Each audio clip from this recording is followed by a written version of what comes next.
Coucou tout le monde, j'espère que vous allez très bien. Je vous retrouve aujourd'hui pour une vidéo un petit peu spéciale. J'ai besoin de retaper une veste. Alors une veste qui est en cuir, une veste qui date de plusieurs années. Je vais vous expliquer un petit peu. C'est une veste qui m'avait été donnée dans ma famille, je sais plus qui exactement. C'est une veste qui est restée très longtemps enfermée dans les sacs. Un cuir dont je n'ai jamais pris soin, qui n'a jamais été nourri, qui n'a jamais été lustré, qui n'a jamais été recoloré. Donc je vais voir un petit peu comment je peux faire pour la rénover parce qu'en fait c'est assez drôle. Pendant longtemps je l'ai mise en vente sur mon Vinted. D'ailleurs n'hésitez pas à aller voir dans la barre d'infos, vous retrouverez mon lien si jamais vous êtes intéressé. Mais je vous disais que pendant longtemps en fait j'ai mis cette veste en vente et elle n'est absolument jamais partie. Donc on dirait que c'est un petit peu le destin, il faut que je la garde et j'avais vraiment envie de la retaper, de la rénover pour qu'elle ait un aspect vraiment super, un petit peu comme neuf. En plus c'est assez drôle parce que figurez-vous que cette coupe est redevenue tendance. Alors c'est assez incroyable parce qu'en plus c'est cette année précisément, mais dans tous les cas ça restera un intemporel. C'est une veste que je ne vais sûrement pas revendre par la suite. J'ai acheté tout ce dont j'avais besoin, j'ai acheté de nouveaux boutons parce qu'il en manquait deux, donc j'ai même changé le design. J'ai racheté du coup des colorants, que ce soit pour le cuir, j'ai racheté donc une brosse, de quoi la nettoyer, de quoi la lustrer, tout ça. Donc bien écoutez, c'est parti, je vous montre déjà de quoi je vous parle. Et voici la petite pièce en question. Donc en fait c'est une genre en fait de veste blazer qui est droite, assez un petit peu cintrée, vraiment légèrement. Et en fait je me suis rendu compte que ce genre de veste là était carrément revenu à la mode. Alors moi pour vous dire, c'est indiqué taille M mais c'est pas du tout un taille M, c'est ma taille à moi, et donc une taille S. Et c'est de la marque George & Martha. Autant vous dire que cette marque là, lorsque vous tapez ça sur internet, vous trouvez que des marques qui datent de je ne sais pas combien d'années.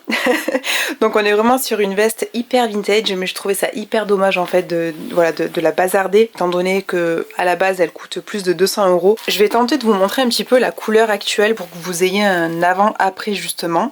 Alors je sais pas si vous allez bien voir, vous avez certains endroits qui sont très abîmés, notamment au niveau des manches. Je sais pas si vous le verrez correctement, mais on est sur un tissu, enfin sur un cuir qui est abîmé. Les boutons, c'est pareil, vous voyez qu'ils sont complètement en train de se détacher. Il en manque deux, donc bref, c'est une catastrophe. Vous voyez ici au niveau du col, on est sur une décoloration.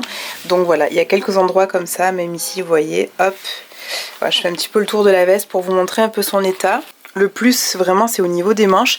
Et donc voilà, j'ai acheté un petit peu tout le nécessaire justement pour pouvoir la retaper. Je vous montre ça tout de suite. C'est une marque pour prendre soin du cuir, pour pouvoir le rénover, l'entretenir, qui est vraiment très connue. Et sur Instagram j'ai trouvé beaucoup de personnes qui parlaient de la marque Saphir pour justement prendre soin de leur cuir, de leur sac à main, de leurs chaussures, mais également de leurs vêtements. Donc écoutez, voilà, j'ai pris ça, j'ai pris également une crème délicate, mais là normalement on est sur un cuir d'agneau.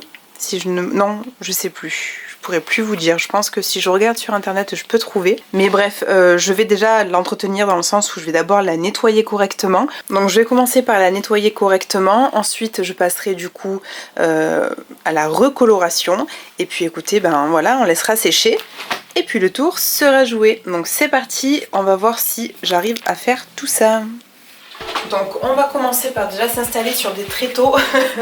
Moi je fais vraiment ça justement pour éviter la catastrophe, parce que évidemment avec la recoloration j'ai pas envie de tacher mes meubles ou quoi que ce soit.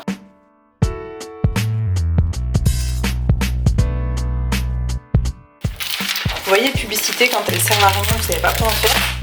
Et bien finalement elle finit toujours par vous servir. Je vais les étaler pour protéger un petit peu. Donc première chose dont on aura besoin évidemment, ce sera la veste. Ensuite je vais utiliser un petit chiffon comme ça pour venir un petit peu nettoyer ma veste. Pour ça je vais prendre le cleaner nettoyant cirage Alta Cuir.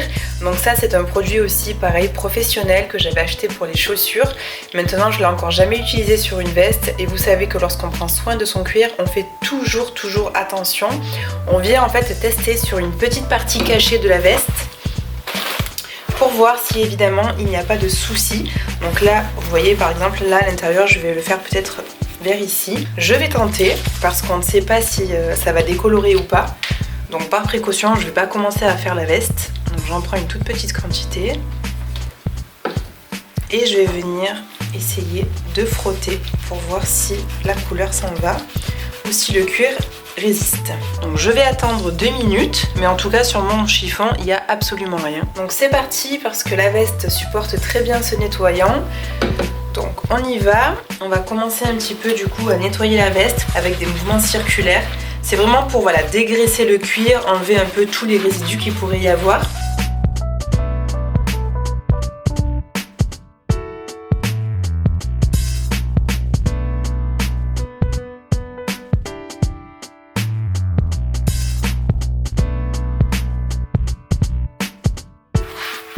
Vous savez ce que j'ai oublié de faire, de mettre des gants. Je vais le faire de suite pour éviter d'avoir trop contact avec ce genre de produit.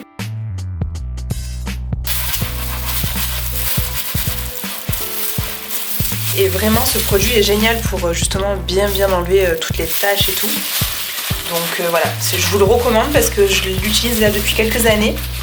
Sur les chaussures, tout ça, et ça fait vraiment tout partir sur les cuirs, c'est génial. La moindre tâche, franchement il est super efficace, mais attention au cuir très doux parce que je pense qu'il ne pourra pas convenir car il est vraiment très agressif. Et voilà, une fois que c'est terminé, vous la mettez sur cintre, vous la laissez justement bien sécher. Donc là on en a pour à peu près un quart d'heure. Faut juste vérifier, vous voyez, dès que vous voyez réapparaître les endroits où la couleur manque, c'est qu'en général ça a déjà séché. Comme j'avais commencé par le côté droit, vous pouvez déjà voir les endroits où c'est abîmé. Donc c'est parti, on se retrouve dans 10 minutes. On va ensuite nourrir et hydrater le cuir grâce pareil à Alta Cuir. Donc moi c'est le lait tout cuir création et innovation. Je vais en prélever un petit peu. Et on va venir l'appliquer de partout.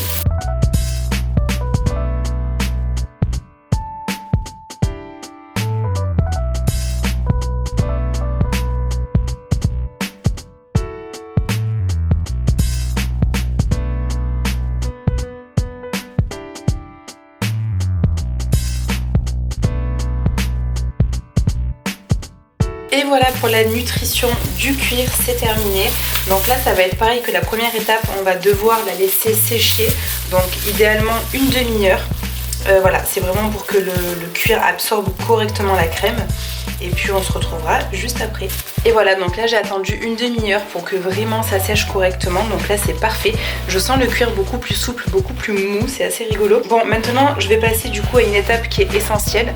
Si je m'étais arrêtée là, il aurait simplement fallu que j'utilise une brosse ou un chiffon pour lustrer. Ça c'est une étape qui est essentielle, c'est-à-dire que si vous ne faites pas ça, votre cuir ne brille pas, il reste mat et c'est pas forcément ce qu'on veut. C'est très important parce que le cuir a besoin d'être lustré. Mais comme je vais colorer, je ferai cette étape là en vraiment toute dernière. Alors comme je vous disais, je vais utiliser le Juva Cuir de chez Saphir. Donc là j'ai pris la teinte noire, vous avez énormément de couleurs. Pour les personnes qui utilisent par exemple du marron, n'hésitez pas à aller voir sur le site. Perso je les ai pris sur Amazon, ça fonctionne aussi, je vous mettrai évidemment tous les liens en barre d'infos. Et c'est parti pour l'application. Donc vous voyez c'est ultra noir.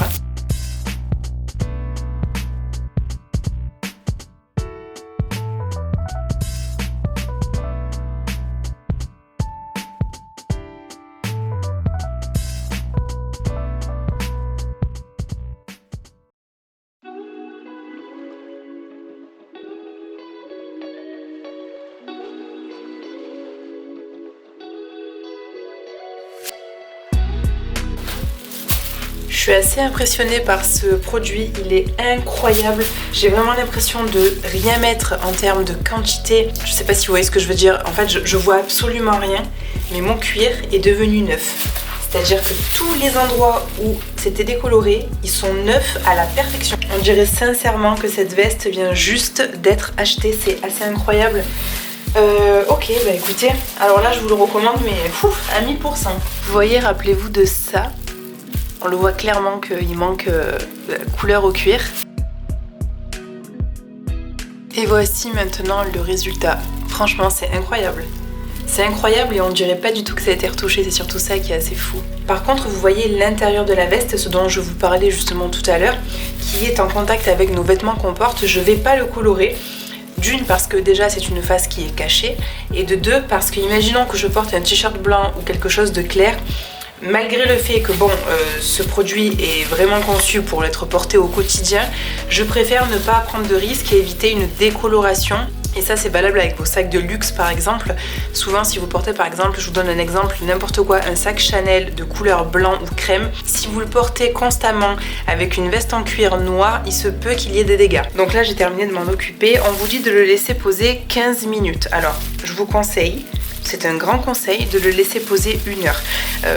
Les vidéos que j'ai vues sur YouTube et la femme qui fait les vidéos sur Instagram par rapport aux rénovations dit bien que c'est nécessaire de le laisser poser 1 heure pour que le cuir absorbe au maximum et surtout pour que votre produit sèche correctement. Donc là on se retrouve d'ici 1 heure, j'espère que le soleil ne sera pas totalement couché et puis on se retrouve juste après. Bon et bien je suis désolée, la lumière est vraiment tombée, le ciel est devenu tout noir donc voilà, donc là j'ai pas de lumière, je suis désolée. Je vais faire au mieux. De toute façon ce que je vais faire c'est que là je vais lustrer pour terminer parce que ça fait 3/4 d'heure que la veste est comme ça. Je vous montre évidemment le résultat demain pour que vous puissiez voir un peu le côté brillant de la veste qu'elle aura retrouvé. Et je vous donnerai également 3 idées de look parce que voilà, au moins c'est une petite option avec un petit blazer comme ça, veste blazer cintré en cuir noir. Donc étape essentielle que je vous disais tout à l'heure, c'est le lustrage. Là c'est une brosse de la marque Saphir, pareil, les poils sont d'une extrême douceur. C'est du véritable crin, donc voilà, c'est quelque chose qui est prévu pour, c'est fait pour. Donc on va lustrer, vous allez voir qu'en fait la matière va commencer à gagner beaucoup de brillance. Alors je sais pas si vous allez vraiment voir, mais moi je peux vous dire que vraiment le lustrage est essentiel pour avoir un cuir voilà, comme neuf qui sort du magasin.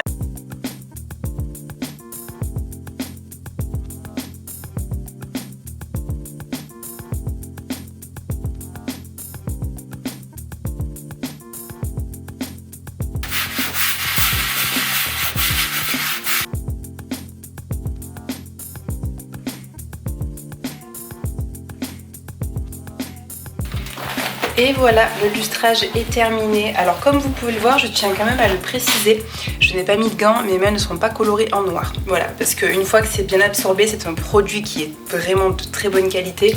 Donc n'ayez crainte, il se passe absolument rien. Au niveau de la brosse c'est pareil, au niveau de la table c'est pareil, donc n'ayez pas peur. Voilà, donc là je suis extrêmement contente du résultat au niveau de la coloration. Alors sur la veste, qu'est-ce qu'il reste à faire? 2 choses. La première, je vais essayer d'arranger un petit peu ce petit truc là qui est censé servir lorsqu'on attache, vous savez, la veste sur un cintre ou un porte-manteau, enfin plutôt un porte-manteau. Et ce que je vais surtout faire, c'est changer les boutons, mais je m'en occuperai demain pour que vous puissiez voir correctement à la lumière du jour. Là on était sur des boutons totalement noirs. J'ai pris à la petite mercerie parisienne, j'ai commandé sur internet des boutons en corne, donc on sera sur un modèle un petit peu plus vintage qui va faire un peu twister le côté de cette veste. Donc voilà, bah écoutez, j'en suis ravie et moi je vous retrouve du coup demain pour que ce soit plus facile à regarder. Et voilà, on se retrouve du coup 2 jours après, j'ai pas eu le temps de terminer de filmer hier, donc je vous montre un petit peu à la lumière du jour justement ce que ça peut donner. Je trouve vraiment qu'en l'ayant ressorti de mon armoire, ça m'a assez choquée de voir que on ne voit absolument plus le fait que ce soit vraiment une veste qui date mais de dizaines d'années. Donc c'est assez incroyable, franchement je suis très fière des produits que j'ai achetés. Je trouve qu'ils ont fonctionné à merveille. Comme je vous ai dit il y a 2 jours, mais bon, j'attendais vraiment de voir justement à la lumière du jour pour me faire un avis définitif et honnêtement, mais c'est incroyable, vraiment. Voilà. On dirait vraiment qu'elle est neuve, quoi. C'est affolant. Rappelez-vous au niveau des épaules, l'état dans lequel la veste était.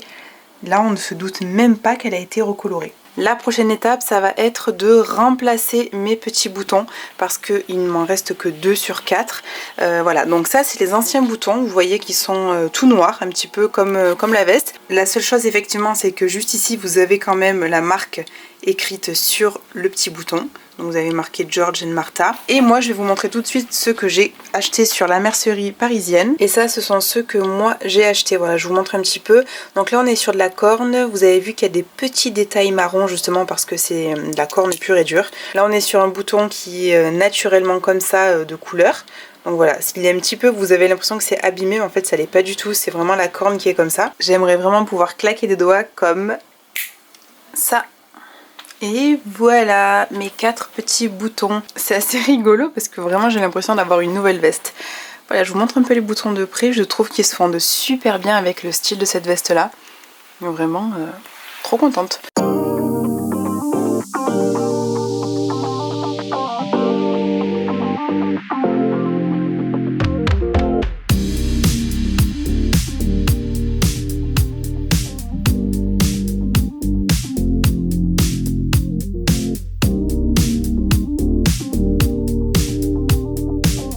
Voilà, on arrive à la fin de cette vidéo, j'espère que celle-ci vous a plu. N'hésitez pas à me le dire en commentaire, n'hésitez pas non plus à la liker. N'oubliez pas de vous abonner si ce n'est pas encore fait. J'espère que ce petit tuto de rafistolage de veste vous a plu. Je suis hyper contente du résultat, donc vraiment voilà.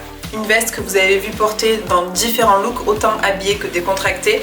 Je suis hyper contente parce que ça restera un intemporel. Ça fait partie des pièces qu'on aime bien garder parce que de toute façon on le portera autant en automne qu'au printemps, qu'en hiver lorsqu'il fait encore un peu chaud. Donc franchement, veste que je valide à 100%. Je vous souhaite à tous un très bon dimanche. J'espère qu'elle sera en ligne dimanche. Sinon, bah écoutez, début de semaine prochaine. Je vous dis à très bientôt. Je vous embrasse très fort.